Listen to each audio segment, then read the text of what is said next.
Tom from Star Frontiers Gamer. And today we're going to talk about lead rot. Now, I've been doing some videos on robots, and I'm kind of roboted out. So I thought I'm going to do something that's of interest to me. It may not be of interest to the average Star Frontiers viewer.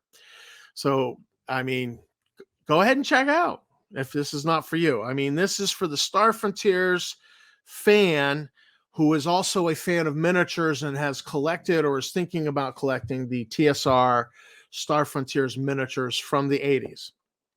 So this video is for you. It's a very narrow focus, and it's something I'm passionate about because I'm big into miniatures, into wargaming, and I like all things miniatures.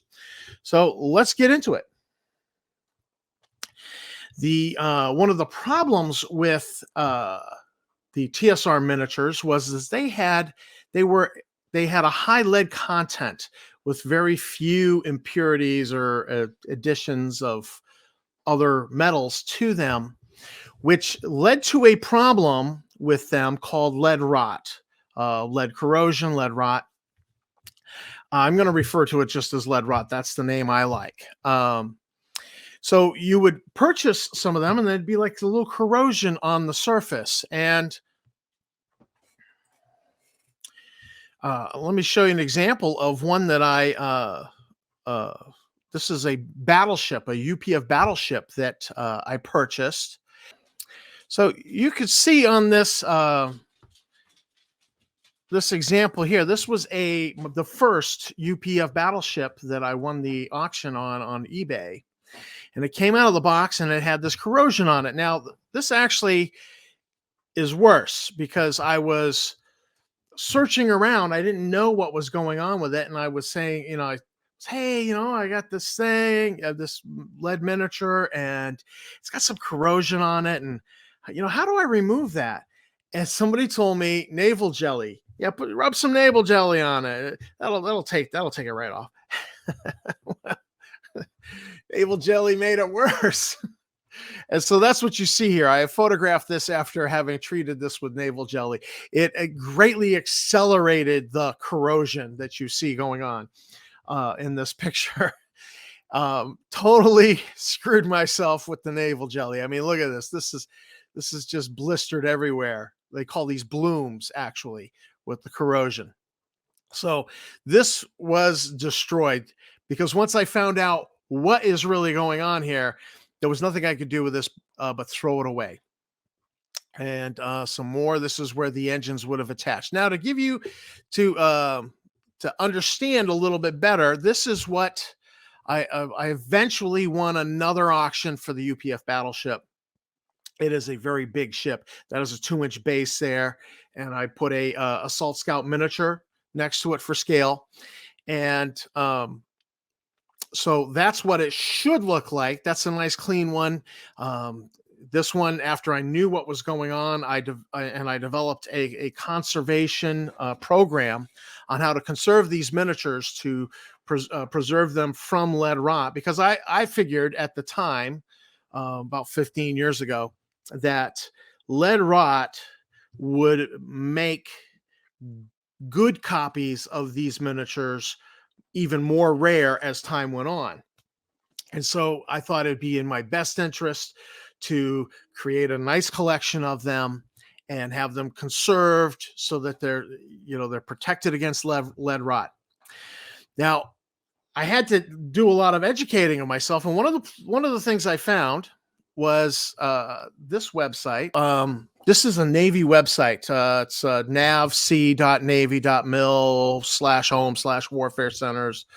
And eventually, in all the slashes, you get to curator of Navy ship models / lead corrosion in exhibition ship models. So these are the big, like 2.5, 3 foot long ship models that they made of like a class of ships they were inducting into the Navy or they were going to build. So these were ship models. They've been making these since the 1800s.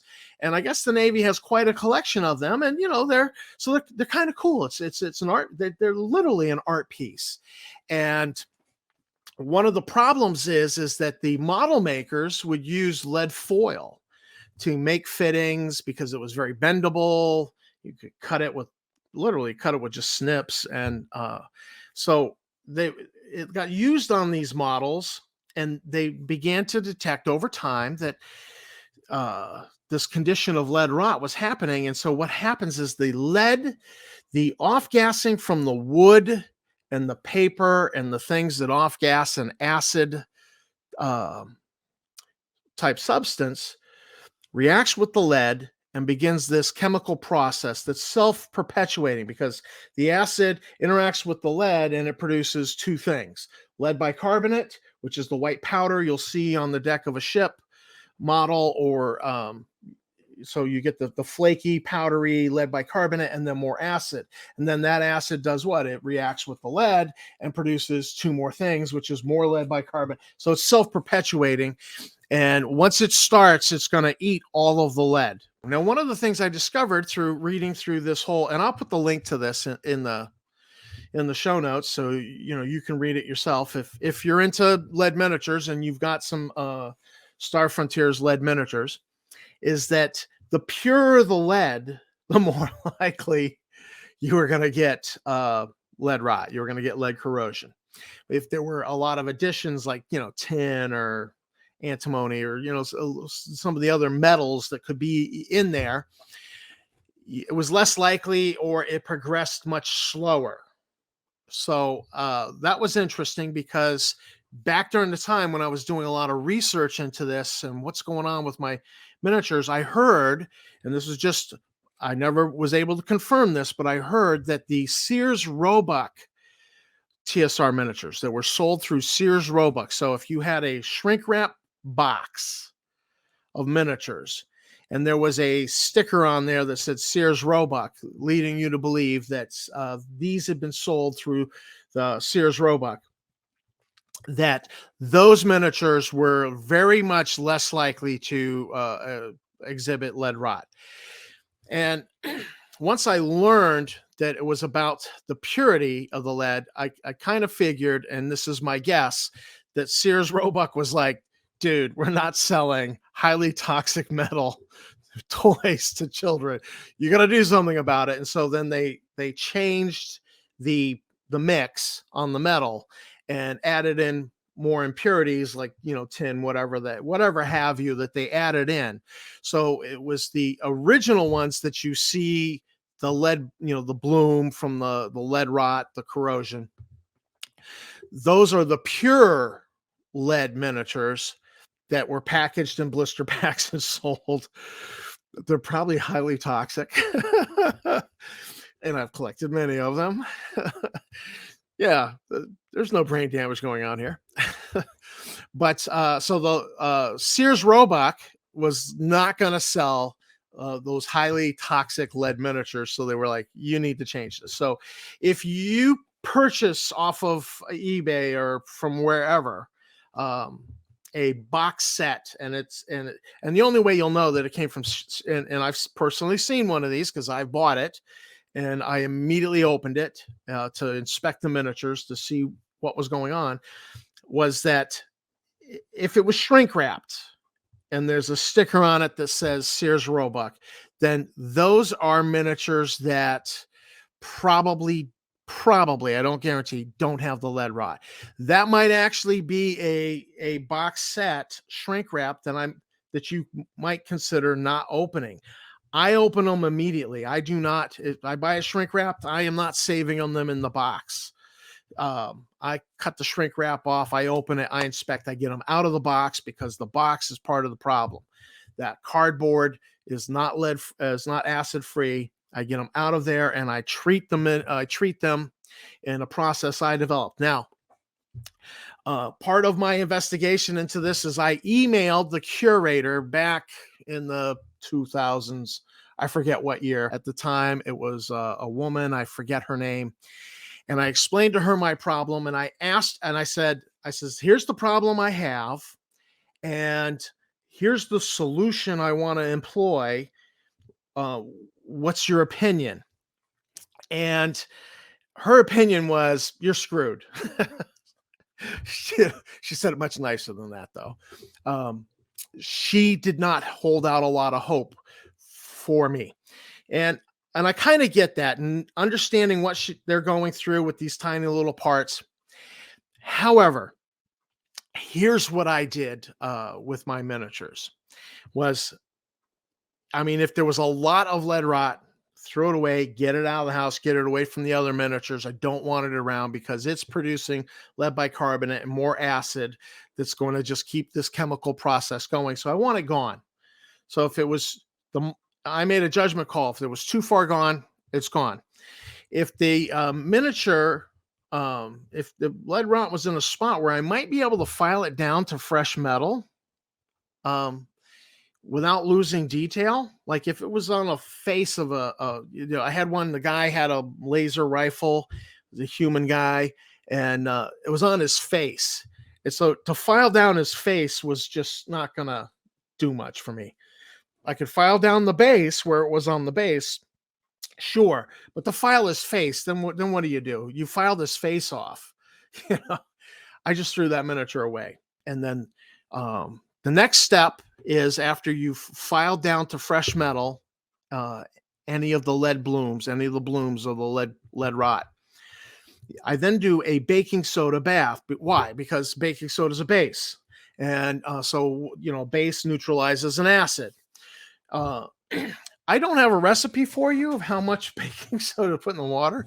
I, because I wanted to save my miniatures, so I used too much. I used a lot. I don't know how much is the right amount, but half a box in a little basin is too much. That I know. And what happens is after you've done the baking soda bath and pull them out, they end up covered in like a white powder from the baking soda when they dry. Because I soaked them. I left them in there to soak. And so the baking soda stuck to the lead. And then I had to so that was step 2. Step 3 was then an old toothbrush and water and scrub those miniatures, trying to scrub the baking soda off to try to neutralize any acid present on them to stop the process. And once I cleaned them up and then I based them on a base, I primed them with a good primer. And I actually used, and you're not supposed to do this in miniatures, is I actually used an automotive enamel primer. Now, I know you use an automotive enamel primer on a miniature, you're losing detail. You can file those down and if there's lead rot on them, and you can spray them up with the automotive enamel, you're not really losing detail with, like, particularly the Sathar ships in particular. That the battleship I showed you, the one that I replaced, the one that had the lead rot, that one was sprayed with a white enamel that would be what you buy at Lowe's and take it out and do a spot on your car that you repaired. So yeah, I sealed them up real good, and then I didn't really paint many of them. I just let them sit, and I waited to see if there was an eruption in the paint. And so, like, some of them I painted, but like a lot of them just sat for a year. And then I inspected them real good, and then I went ahead and painted those. So that's the process by which I preserve the models, and you can follow it as well. So if you look here, this is a picture I lifted off of eBay, and if you look here in the circles that I did, you can see some darker, different colored gray areas, and that looks a little rough. I believe this to be lead rot from inspecting the photograph on eBay. Now, I only see lead rot on the warrior Adescatai here. This is the chief Adescatai. I don't see any lead rot on him. Admittedly, the picture's not great. There could be some on the other side against the foam. There could be some on the underside of the base. But based off of this, I would take a hard pass on this eBay auction and not even bother. Number one, I want more Adescatai warriors. How many chiefs do you need? And here's another eBay auction. And this box is a little rough looking. I mean, up here at the top, you could see it looks like the box had water damage, and we've got some discoloration to the foam, which suggests like mold growing in this foam. And I've pointed an arrow here. There's some discoloration here. Let me bring up the closer zoomed in picture of that one. So here we've zoomed in with the camera a little bit, and boy, that it doesn't look good to me. Now, the rest of the miniatures in that box from the photographic inspection looked good. They looked okay. But this whole thing looks like it's contaminated because, water got on the box, and some of this gray powder, this gray discoloration here, that could be lead bicarbonate. And so I would probably take a pass on this. I just think the whole box is problematic, and I just wouldn't want it around my collection. So this is an auction I wouldn't bid on. So here's a blister pack. Could not find any in this. These look good. That doesn't guarantee that there isn't any on the underside or the bottom of the base, that we can see there. We can't see it. But just from inspecting this photograph, these are good looking miniatures. These would be miniatures I'd drop the dime on for sure. This is the miniature I was referring to. It's got a little dark spot where I'm moving the cursor here. There's a little dark spot on there. Otherwise, these look really good. Maybe right here, that's a little dark spot. I don't know. Possibly there. Hard to tell. But you know what? On this blister pack, these two duplicate ships that are two the same, I don't like them anyways. It's the Corvette, the hull size 4 Corvette over here, and the civilian grade Assault Scout down here in the bottom corner. Those are the two I really want the most out of this pack. So I would consider taking a chance on this. These other two ships, this dark spot, it's in a place where there's no detail there. You can file that. I could file that down to fresh metal if I have to. So this was a saga for me back in the 2000s. And it was a saga, one, to find out what's going on, try to figure out a way to stop it, to conserve what I have. And I strongly encourage you that if you've got blister packs or you've got box sets, take them out, examine them. If the figures are covered in paint, for God's sake, like if you buy some and they're covered in paint and you're thinking like, oh, I should strip this paint and repaint them. Do not strip the paint. If they look good as they are, with no lead rot, I strip paint off of miniatures all the time, but the TSR miniatures. So I don't know what the state is of all the Gamma World, and you see the Gamma World blister pack miniatures out there. I don't know on those because I never played Gamma World. I've never collected the Gamma World miniatures. I was strictly collecting Star Frontiers miniatures. Good luck, and if you've got questions about lead rot, like I said, I'm going to put the link in the show notes. That Navy website will teach you more about lead rot than you ever really wanted to know. This was a whole journey. And this is what I do to conserve my miniatures, because I expect that lead rot is going to just make the ones I have even more rare, so that down the road when I'm gone, my daughters can sell off my Star Frontiers collection of minis and potentially, make a buck. So that will be good for them. So this is Tom from Star Frontiers Gamer, saying I'll see you in the frontier.